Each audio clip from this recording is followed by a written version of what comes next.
दोस्तों स्वागत है आप सभी का exams with MS YouTube channel पर। और आज की इस वीडियो में हम करने वाले हैं हिंदी गद्य साहित्य के इतिहास और हिंदी पद्य साहित्य के इतिहास पर क्वेश्चंस आते हैं कक्षा 10 और कक्षा 12 में। तो आज हम करेंगे, ये दूसरा पार्ट होगा वीडियो का। एक पार्ट बन चुका है जिसमें मैंने रचनाएं, उनके रचनाकार और उनकी ये कौन सी विधा है, हिंदी की कौन सी विधा है, ये बताया था। तो इस वीडियो में भी हम कुछ महत्वपूर्ण रचनाएं, उनके रचनाकार और वो रचना हिंदी की कौन सी विधा है, इसको सीखेंगे।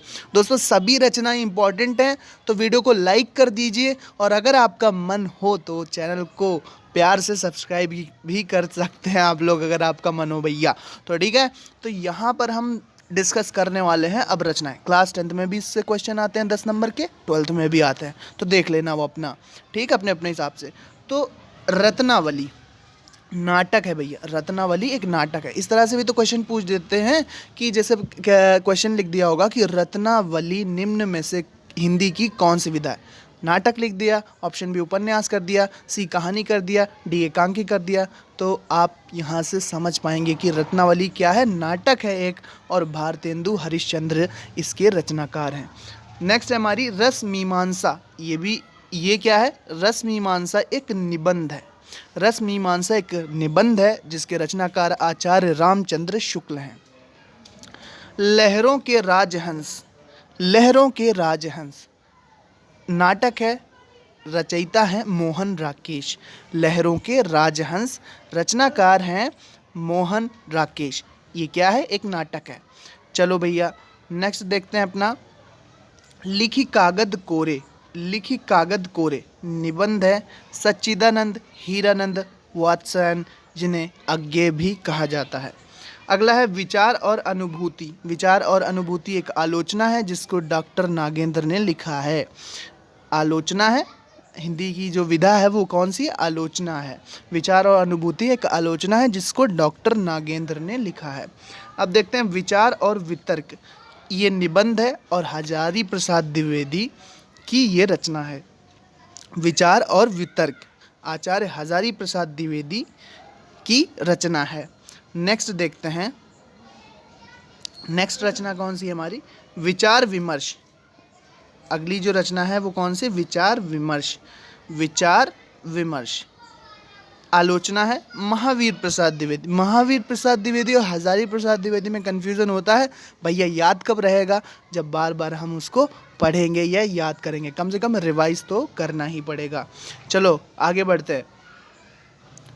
यहाँ पर देखिए, वैदिकी हिंसा हिंसा न भवति, इम्पॉर्टेंट है, इम्पॉर्टेंट है बाबू, ये तो नाटक है। ये वैदिकी हिंसा हिंसा न भवति एक नाटक है जिसके रचनाकार कौन है, भारतेंदु हरिश्चंद्र जी हैं। फिर है वोल्गा से गंगा, कहानी है, ये एक राहुल संकृत्यायन की कहानी है। वोल्गा से गंगा रचना का नाम है वोल्गा से गंगा। श्रृंखला की कड़ियाँ एक रेखा चित्र है। महादेवी वर्मा जी ने रेखा चित्र बहुत लिखे हैं, जैसे अतीत के चलचित्र भी एक रेखा चित्र है महादेवी वर्मा जी का। इसी तरह से श्रृंखला की कड़ियाँ रचना जो है वो भी एक रेखा चित्र है और इसकी भी रचयिता महादेवी वर्मा जी हैं। नेक्स्ट हमारा शेखर एक जीवनी, उपन्यास है अज्ञेय का, सच्चिदानंद हीरानंद वात्स्यायन अज्ञेय। सदाचार का ताबीज़ निबंध है एक, हरिशंकर परसाई ने इसकी रचना की है। सदाचार का ताबीज़, सदाचार का ताबीज़ रचनाकार कौन है, हरिशंकर परसाई। हरिशंकर परसाई इसके रचनाकार हैं। चलो भैया आगे बढ़ते हैं। संस्कृति के 4 अध्याय, संस्कृति के 4 अध्याय, संस्कृति के 4 अध्याय यहाँ पर आप देखेंगे। संस्कृति के 4 अध्याय निबंध है, ये एक रामधारी सिंह दिनकर का, रामधारी सिंह दिनकर का निबंध है। साहित्य सहचर एक आलोचना है, रचनाकार हैं इसके आचार्य हजारी प्रसाद द्विवेदी। साहित्य सीकर आलोचना है, आचार्य महावीर प्रसाद द्विवेदी जी हैं इसके रचनाकार। भैया आचार्य महावीर प्रसाद द्विवेदी और हजारी प्रसाद द्विवेदी में कन्फ्यूज़न होता है। इनकी इंपॉर्टेंट रचनाएं जो पूछी जाती हैं अलग एक पेज पे लिख लो, रिवाइज करते रहो। चलो नेक्स्ट देखते हैं। नेक्स्ट हम देखते हैं अब साहित्यालोचन। साहित्यालोचन एक आलोचना है और डॉक्टर श्याम सुंदर दास इसके लेखक हैं। फिर हमारा है तो सिंहावलोकन, संस्मरण है, रचनाकार हैं यशपाल। सुखदा एक उपन्यास है। सुखदा एक उपन्यास है, इंपॉर्टेंट है, स्टार बना सकते हैं, मोस्ट इंपॉर्टेंट है। सुखदा एक उपन्यास है जिसके रचनाकार कौन है? जैनेन्द्र कुमार है। फिर आता है सुख सागर, खड़ी बोली का गद्य है ये, मुंशी सदा सुखलाल इसके रचनाकार हैं। मुंशी सदा सुखलाल इसके रचनाकार हैं। सुनीता एक उपन्यास है, जैनेन्द्र कुमार, इंपॉर्टेंट है, सुनीता एक उपन्यास है जैनेन्द्र कुमार द्वारा लिखित। सूरज का सातवां घोड़ा, मोस्ट इंपॉर्टेंट, सूरज का सातवां घोड़ा उपन्यास है एक, धर्मवीर भारती जी का। सूरज का सातवां घोड़ा मोस्ट इंपॉर्टेंट, स्टार बना सकते हो इसको। सूरज का सातवां घोड़ा। सेवा सदन भी भैया इंपॉर्टेंट है, उपन्यास है ये एक, प्रेमचंद्र जी का। सेवा सदन, सेवा सदन। चलो देखते हैं अब नेक्स्ट। अब आता है हमारा स्कंदगुप्त। स्कंदगुप्त क्या है? एक नाटक है जयशंकर प्रसाद जी का। स्मृति की रेखाएं एक रेखा चित्र है महादेवी वर्मा जी का। तो महादेवी वर्मा जी, जयशंकर प्रसाद, इसके अलावा रामधारी सिंह दिनकर, प्रेमचंद्र, धर्मवीर भारती, जैनेन्द्र कुमार, ये कुछ मोस्ट फेमस लेखक हैं हिंदी के जिनकी रचनाएं बार बार आती हैं। तो इनको आप ध्यान से एक अलग कॉपी एक पेज पे नोट कर लो, उनको रिवाइज़ करो। 10 नंबर की बात है भैया, नहीं तो आपको याद तो करना पड़ेगा, तो 10 नंबर आपके आराम से मिल जाएंगे। तो मेहनत करनी पड़ेगी थोड़ी सी, ठीक है। इन सभी को लिख लो अलग किसी पेज पे, उसको पेज को जेब में डाल लो, जेब में डाल के आप उसको बार बार रिवाइज़ कर पाओगे। चलो, हठी हमीर, यहाँ पर आप देखोगे अब हठी हमीर, ये क्या है? एक नाटक है प्रताप नारायण मिश्र का। हठी हमीर नाटक है, हठी हमीर क्या है? नाटक है प्रताप नारायण मिश्र का। हंसते हैं रोते हैं, वाह वाह, हंसते हैं रोते हैं, कहानी है एक हरिशंकर परसाई जी की। हंसते हैं रोते हैं, हिंदी भाषा और साहित्य, आलोचना है डॉक्टर श्याम सुंदर दास। डॉक्टर श्याम सुंदर दास जो हैं वो आलोचनाएं उन्होंने बहुत लिखी हैं, तो ये ध्यान रखना कि कोई भी अगर आलोचना पूछी जाए तो वो डॉक्टर श्याम सुंदर दास की हो सकती है, तुक्का मारने में काम आएगा ये पॉइंट। फिर देखते हैं हिंदी साहित्य का इतिहास, एक इतिहास है जिसके रचयिता रामचंद्र शुक्ल है। और सबसे नीचे देखेंगे हिंदी साहित्य की भूमिका, हिंदी साहित्य की भूमिका।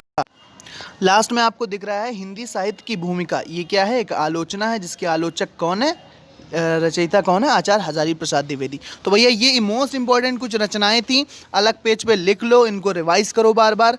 प्लस देखो, वीडियो देखो एक बार नॉर्मल स्पीड पे, तो आपको सारी रचनाएं समझ में आएंगी कि कौन सी रचना किसकी है। फिर रिवाइज करने के लिए क्या करो आप, रिवाइज करने के लिए वीडियो को 1.5x या 2x यानी कि स्पीड बढ़ाकर भी आप बार बार वीडियो को देख लो, तो आपका रिवाइज भी हो जाएगा, ठीक है। तो नॉर्मल स्पीड पे पहले देख लो कौन सी मोस्ट इंपॉर्टेंट रचनाएं हैं, और प्लस स्पीड बढ़ा के भी देख सकते हो आप। 2 बार में जब आप दोबारा देखोगे तो स्पीड बढ़ा के देख लो, तो आपके सारे कॉन्सेप्ट क्लियर हो जाएंगे। बार बार भी आप देख सकें स्पीड बढ़ाकर, यानी कि अगर वीडियो 8 मिनट का बनेगा तो 2x स्पीड पे ये 4 मिनट में ख़त्म हो जाएगा। तो जल्दी जल्दी जल्दी जल्दी आपकी रचनाएं सभी रिवाइज हो जाएंगी। तो यही भैया तरीके हैं। तो मोस्ट इंपॉर्टेंट रचनाएँ ये सभी हैं, लेकिन कुछ ज़्यादा इंपॉर्टेंट है, चलो बता देते हैं आपको। जैसे यहाँ पर है हमारे वैदिकी हिंसा, हिंसा न भवति, ये मोस्ट इंपॉर्टेंट है भारतेंदु हरिश्चंद्र जी का। इसके बाद संस्कृति के 4 अध्याय, निबंध मोस्ट इंपॉर्टेंट है। इसके बाद आता है हमारा सूरज का 7वां घोड़ा, सूरज का 7वां घोड़ा मोस्ट इंपॉर्टेंट, स्टार हैं ये सभी इंपॉर्टेंट हैं, लेकिन जिन पे स्टार बना रहे ये very very very most important है, ठीक है। सेवा सदन भी, स्कंदगुप्त भी। इसके बाद स्मृति की रेखाएं, ये क्या है? यहाँ पर विधाएं दी हैं सामने, इनके रचनाकार भी आपको लिख लेने हैं। इसके बाद हठी हमीर भी ठीक है, नाटक है, इसको प्रताप नारायण मिश्र इसके लेखक है। तो ये सभी क्या है कि मोस्ट इंपॉर्टेंट है, कुछ ज़्यादा ही इंपॉर्टेंट है, ठीक है। हिंदी साहित्य का इतिहास, ये इतिहास ध्यान रखना रामचंद्र शुक्ल जी ने लिखा है, ठीक है। तो ये वीडियो था हमारा, कैसा लगा ज़रूर बताओ। ये ट्रिक आप अप्लाई कर सकते हो रिवीजन के लिए, पहले नॉर्मल स्पीड पे देखो, सीख लो, फिर स्पीड बढ़ा के भी आप रिवाइज कर सकते हो, ठीक। तो मिलते हैं नेक्स्ट किसी इंपॉर्टेंट वीडियो में, जब तक के लिए थैंक्स फॉर वॉचिंग। पढ़ते रहिए, आगे बढ़ते रहिए। Good luck for your examination, good luck for your future, thank you and bye bye.